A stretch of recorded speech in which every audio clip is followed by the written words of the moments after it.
పాండ్యుడు తెల్లబోయాడు. గుర్రాల రూపురేఖలు, పాటవము, అశ్వరక్షకుడి నైపుణ్యానికి ముగ్ధుడై అతనికి గొప్ప పారితోషకాన్నిచ్చి సాదరంగా పంపాడు. గుర్రాలను తన అశ్వశాలలో కట్టడి చేసి మాణిక్య వాచకులను విడిపించి క్షమాపణ వేడుకున్నాడు. అయితే శివ సంకల్పం కొత్త పుంతలు తొక్కబోతోంది. ఆ రాత్రికే దేవుని గుర్రాలు తమకు ఆవేశించిన మాయ విడిపోయిందో ఏమో స్వస్వరూపాలను తెచ్చేసుకున్నాయి. అశ్వరూపాలతో తిన్న గడ్డి గుగ్గిళ్ళు తేడా చేశాయి కాబోలు భీషణంగా గర్జిస్తూ స్వైర విహారం చేశాయి. రాజు ముచ్చటపడి పెంచుకుంటున్న అశ్వదళాన్ని చీల్చి చెండాడి గుటకాయ స్వాహా చేసి పారిపోయాయి. కాపలాదారులు ప్రాణాలు గుప్పిట్లో పెట్టుకుని పారిపోయారు. అశ్వశాల రక్తాస్తులతో నిండి ఘోర రూపం దాల్చింది. రాజు కోపం కట్టలు తెంచుకుంది. మాణిక్య వాచకులను మాంత్రికునుగా జమకట్టి మళ్ళీ బందీని చేసి హింసించాడు. వెంటనే ఈశ్వరాజ్ఞతో వైఘానదికి కోపమొచ్చినట్లు కట్టలు తెంచుకొని ప్రవహించసాగింది. వరద వెల్లువై నగరాన్ని ఆక్రమించసాగింది. జనం భీతావాహులు కాగా గొప్ప కల్లోలం రేకెత్తింది. దిక్కుతోచని రాజు ముందు వరదను అరికట్టే మార్గం ఆలోచించి నదికి గట్లు తెగిన చోట కట్టలు పోయవలసిందిగా శాసించాడు. స్త్రీ బాల వృద్ధ విచక్షణ లేకుండా ప్రజలందరినీ ఇంటికొకరు చొప్పున వచ్చి ప్రతివారు ఇంతింత చొప్పున శ్రమదానం చెయ్యాలని, లేకుంటే దండన విధిస్తానని కఠిన ఆజ్ఞలు జారీ చేశాడు.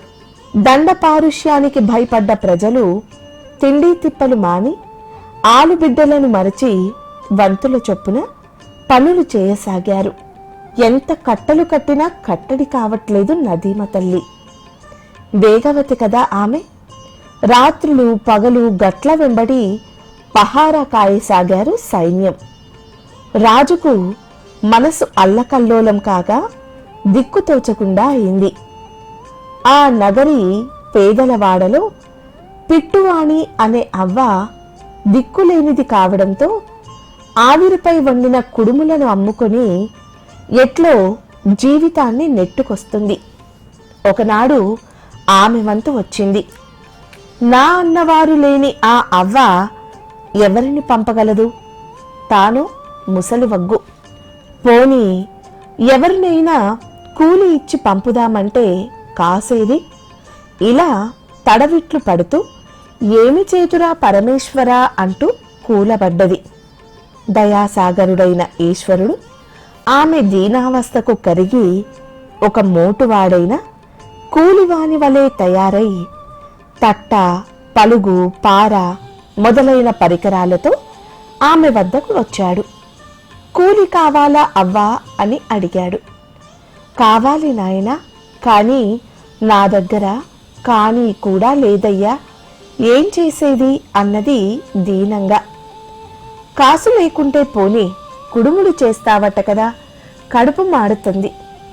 మంచి యొద్దులే, తుంపులు పొడాలు అయిపోయినవి నాకు పెడితే దండిగా తిని నీ వంతు కట్ట నేను కట్టి పారేస్తా అన్నాడు.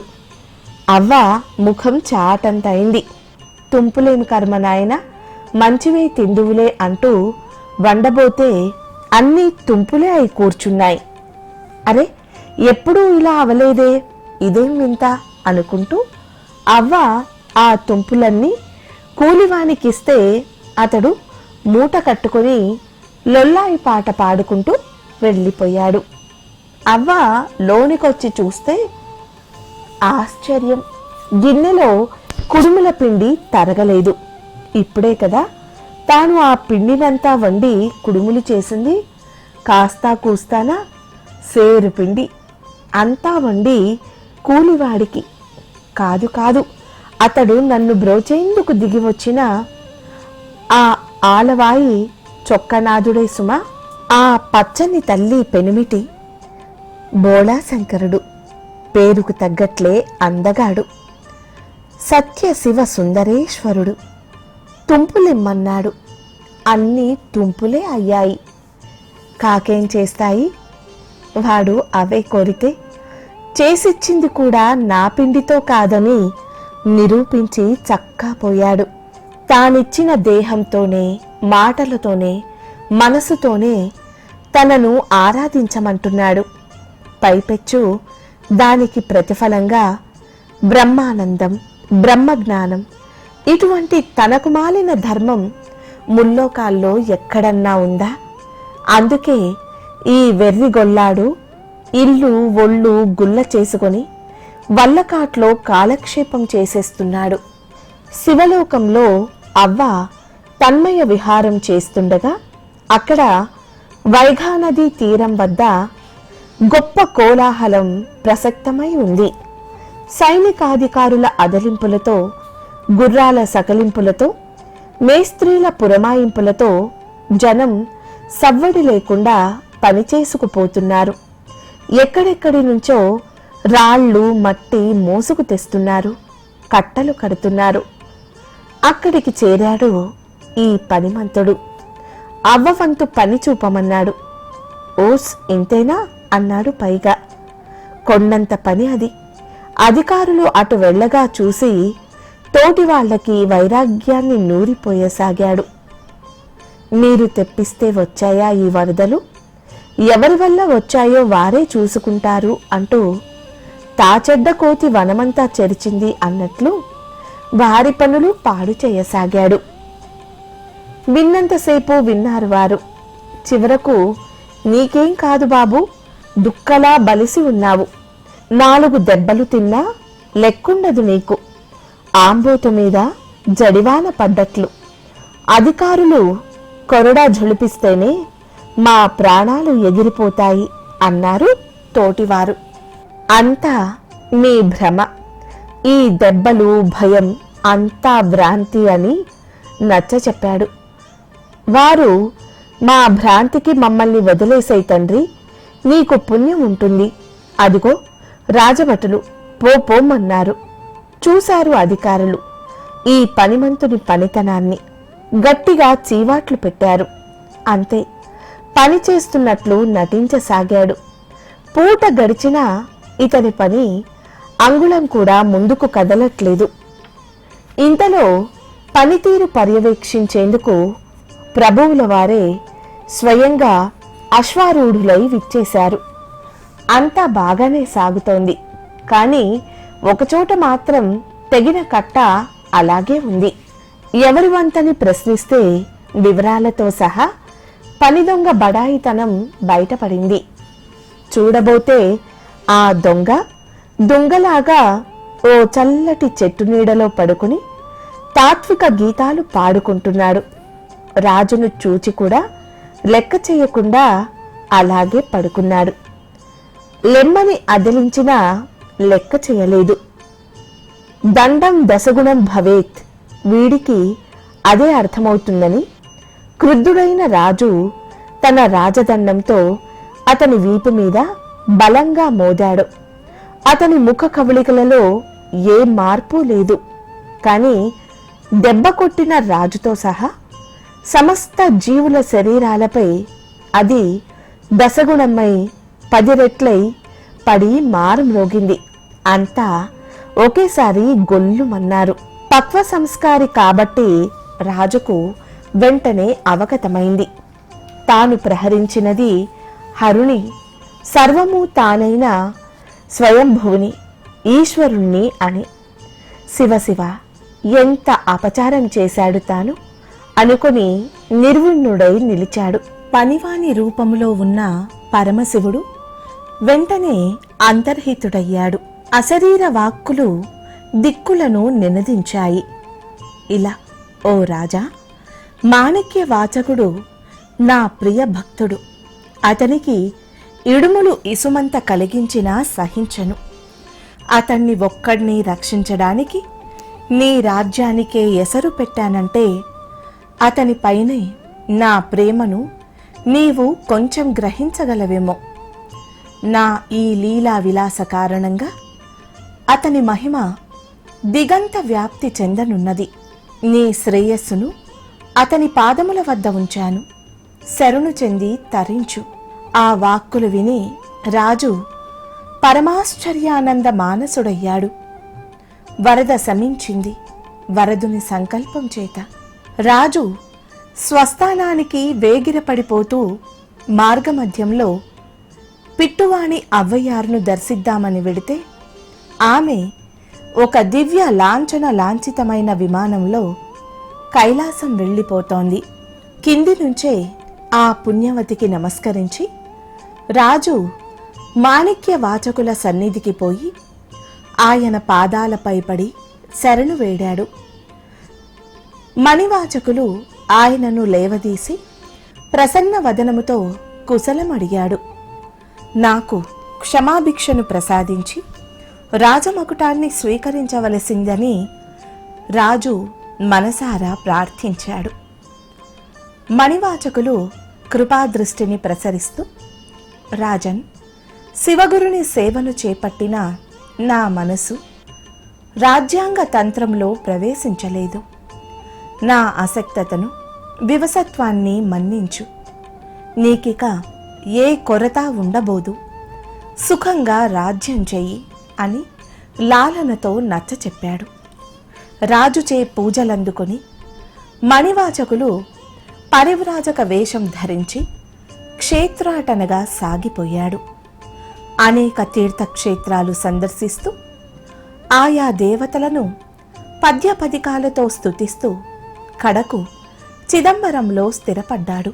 పరివ్రాజక నివృత్తిలో పర్యటిస్తున్న మణివాచకులు అనేక క్షేత్రాలను సందర్శిస్తూ ఆదిలింగ క్షేత్రమైన అరుణాచలం సందర్శించారు. అంతుపట్టని లింగరూపికి అంతులేని స్తోత్రగానాన్ని చిలికి తన హృదయ నవనీతాన్ని, భక్తిని సమర్పించారు. ఆ గానవాహిని తిరువెన్నావైగా ప్రసిద్ధిగాంచింది. వారి పేరున అక్కడ ఒక మఠం కూడా వెలిసింది. ఆ తరువాత యాత్రలలో చివరగా చిదంబరం చేరుకొని అంబరలింగేశ్వరుని ఆనంద నర్తనాన్ని తన హృదంబరంలోనే సదర్శనం చేస్తూ పరవశించేవారు. రూపులేని వానిపై కీర్తనారూప శతాలను రూపొందించారు. భక్త హృదయాలు శివానుభూతితో ద్రవించిపోవునట్లుగా ఎన్ని పాడితే ఆయన వద్దంటాడు. అయితే తన హృదయ గంగ నుంచి ఉప్పొంగే స్తోత్ర ప్రవాహాన్ని గానం చేస్తూ పోవడమే తప్ప వాటిని ఉల్లేఖించి జాగ్రత్త పరచాలనే తలంపే లేదాయనకు. వ్రాయుటకు వారిని నిత్యము సేవించే శిష్యగణమూ లేరు. ఇంతకు ఈ రాతలు, ప్రచురణలు ఎవరి కొరకు? వారు గానం చేసేది శివుణ్ణి. ఆయన వింటే చాలదా? ఇంకెవరు వింటేనేం, వినకపోతేనేం? పరాదృష్టితో చూస్తే ఈ కవితా వైదుష్యాన్ని, దానికి ఆలవాలమైన భక్తిరస హృదయాన్ని ఇచ్చేది శివుడే కదా. ఆయన ప్రసాదంతోనే ఆయన్ను తృప్తిపరచుటయా? పైగా నిత్య తృప్తుడు కదా అతడు. భజనానందమును భజించుటయే మణివాచకుల కవితా స్రవంతి ధర్మము. అది అసంకల్పితము, అయత్న సిద్ధమును. అయితే వీరి ఉదాసీనతను చూస్తూ శివుడు ఊరుకోలేకపోయాడు. నటరాజు కదా మరి, ఎక్కడ లేని ఉరుకులు అతగానివే. మణివాచకుల మహిమను లోకవిదితం చెయ్య సంకల్పించాడు. ఒక రాత్రి బ్రాహ్మణ రూపంలో వారుండే మఠానికి వెళ్ళాడు. అతిథి మర్యాదలయ్యాక మణివాచకులు ఆయనతో తాను చేయగల సేవా కార్యాన్ని సెలవీయమన్నాడు. శివుడు ఎంతో పూర్వపరిచయం ఉన్నవానిలా, ఏమోయ్ గొప్పగా కవిత్వం చెబుతావని విని వచ్చాను. చాలా చోట్ల చాలా చాలా స్తోత్రగానాలు వెలయించావట కదా. ఇక్కడ కూడా ఏవేవో పాడుతున్నావని అంతా ఒకటే సంబరంగా చెప్పుకుంటున్నారు. అదంతా విని ఇక ఉండబట్టలేక ఇలా వచ్చేశాను. పగలంతా ఒక్కటే పని, హడావిడి. ఇప్పటికీ తీరిక చిక్కింది. నీవు ఎక్కడెక్కడో పాడినవన్నీ గుర్తున్నాయా? నీవు పాడినవి ఆ నుంచి హా వరకు అన్నీ వినాలని ఆరాటపడుతున్నాను. అన్నీ పాడగలవా? పాపం నిద్రాభంగమేమో, ఏమంటావ్ అంటూ చనువుతో కూడిన తమకాన్ని ప్రదర్శించాడు. మాణిక్యవాచకులు, అయ్యో జ్ఞానమరసిన పెద్దలు శ్రమ కోర్చి ఇక్కడకు దయచేస్తే నిద్దురకేం తొందర? అయినా ఏవో మనసుకు తోచిన లొల్లాయి పదాలు నేను పాడేది. ఇంతగా అడుగుతున్నారు కాబట్టి పాడుతున్నాను. దోషములుంటే సరిచేయగలరు అంటూ నమ్రవచనాలు పలికి పాడటానికి ఉపక్రమించాడు. వారు అలా హృదయం విప్పగానే గళం దానిని అనుసరించేదే కదా. గానగంగ అవిరళంగా ఉప్పొంగిపోతూ విప్రవేశధారి చిదంబరేశ్వరుడు ఆ మధుర మంజుల సారస్వత పీయూషాన్ని తాళపత్రాలపై నిబద్ధించసాగాడు. భక్తుడు పాడటం, భగవంతుడు వ్రాయడం అన్నమాట. దృష్టి అంతర్ముఖం, సృష్టి అంతర్హితం కాగా స్తోత్ర గాన గాంధర్వాన్ని వెలయిస్తూ పోతున్న వాగ్గేయకారునికి తిల్లైరాజు లేఖాకారునిగా వచ్చిన వైనం తెలియదు. తాను అంతవరకు కావించిన శివస్తోత్రములన్నింటినీ పాడుతూ పోతూ ఉంటే భారతమును లిఖించిన గణేశుని వలె చకచకా లిఖిస్తూ పోయాడు శంకరుడు. భక్తకవి అలా పాడుతూ పాడుతూ స్వస్థితిలో లీనమై మౌనత చెందారు. విప్రుడు స్వగృహానికి వెళ్ళాడు. మరునాడు ఉదయం సభాపతి అయిన నటరాజమూర్తికి ప్రాతకాల పూజాధికాలు నిర్వర్తించేందుకు తిల్లై దీక్షితులు వచ్చి తలుపు తీయగానే నటేశ సన్నిధిలో పంచాక్షర సోపానంపై తాళపత్ర గ్రంథం కనపడింది. కుతూహలాన్వితులైన దీక్షితులు దానిని తీసి చూడగా తిరువాచికం అని గ్రంథం యొక్క పేరు. దాని కిందుగా మాణిక్యవాచకులు చెప్పగా తాను లిఖించినట్లు పేర్కొని అడుగున తిరుచిట్రంబలం అని ముద్రతో కూడిన శ్రీ చిదంబరం చేవ్రాలు ఉన్నది. సంభ్రమ సందేహాన్వితులైన ఆ దీక్షితులంతా కూడబలుక్కుని ఈ వివరాన్ని మణివాచకులనే సంప్రదించి తెలుసుకోవాలని నిశ్చయించుకొని వెళ్ళారు. తాళపత్రాల ప్రతి, దానిపై తిరువాచికం, కింద సంతకం ఇవన్నీ చూసి అయ్యా ఏమి దీని తాత్పర్యం అని అడిగారు. మణివాచకులకు అంత అవగతమైంది. రాత్రి తనకు దర్శన సల్లాప భాగ్యమును కలగజేసినది, తనను అనుగ్రహించే నిమిత్తం వచ్చిన చిదంబరనాథుడే అని గ్రహించాడు. మారుమాటు పలకక స్వామి సన్నిధికి దారి తీశాడు. అనుగమించారు దీక్షితులంతా. కుంచిత పాదాన్నెత్తి భక్తులను కరుణించే నిమిత్తం ప్రదర్శిస్తున్న నటేశ్వరుని ఎదుట దోసిలి యొగ్గి నిలిచి కన్నులు కృతజ్ఞత వర్షిస్తుండగా గుండె గొంతులోకి వచ్చుటచే పూడిన కంఠాన్ని ఎట్లో పెగల్చుకుని అయ్యలారా, ఈ చిత్సభాపతియే ఈ లీలాకేళికి తాత్పర్యం, ఆయనే ఇదంతా అని చూపిస్తూ పలికి అదే క్షణం తన పాంచభౌతిక శరీరం జ్యోతి రూపంగా మారిపోగా పంచాక్షర సోపానముల మీదుగా చిత్సభను ప్రవేశించి నటశేఖరునిలో ఐక్యమైపోయారు. చిదంబరంలో ఉమాపతి శివాచార్య దీక్షితులు అనే జ్ఞాని కవి, పండితుడుగా ప్రసిద్ధుడై ఉండేవారు.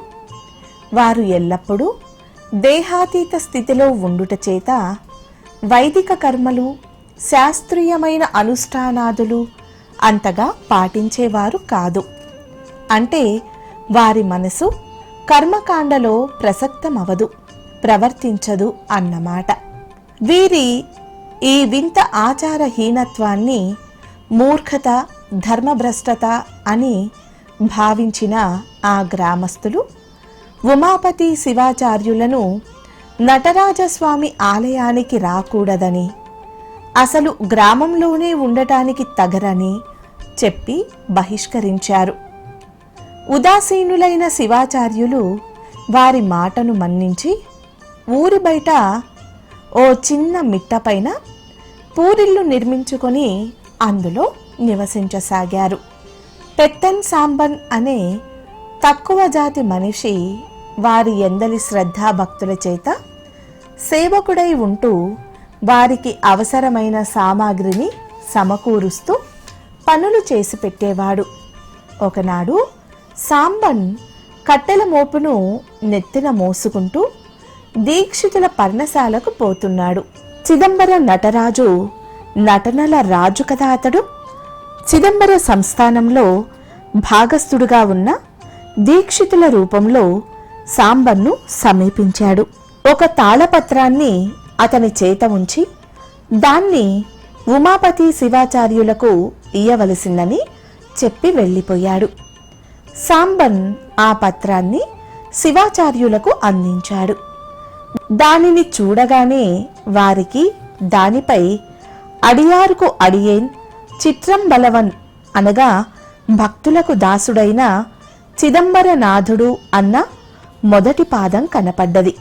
అంతటికే వారికి భయభక్తులతో కూడిన సంభ్రమం, పులకింత, వణుకు మొదలైన లక్షణాలన్నీ పొడగట్టగా తడుముకుంటూ పద్యాన్ని పూర్తిగా చదువుకున్నారు. దాని భావమిది: భక్తులకు దాసుడైన చిదంబర నటరాజు కొత్త కాపురం పెట్టిన శివాచార్యుల వారికి వ్రాసిన చేతిచీటి. సర్వప్రకార భూలోక వాసులకు ఆశ్చర్యం కలుగునట్లు ఈ పెత్తాన్ సాంబనుకు భేదమును ఎంచక శైవ దీక్షను ఇచ్చి ముక్తిని ఇచ్చుటయే ధర్మము. ఆశ్చర్యానందాలలో పొంగిపోయారు దీక్షితులు. స్వయం సర్వసమర్థుడైన పరమేశ్వరుడు తనకీ కర్తవ్యమును ఉపదేశించుట కేవలం తన యందలి ప్రేమానురాగము, తన యశస్సును పెంచాలన్న ఆశ్రిత పక్షపాతము తప్ప మరోటి కాదు.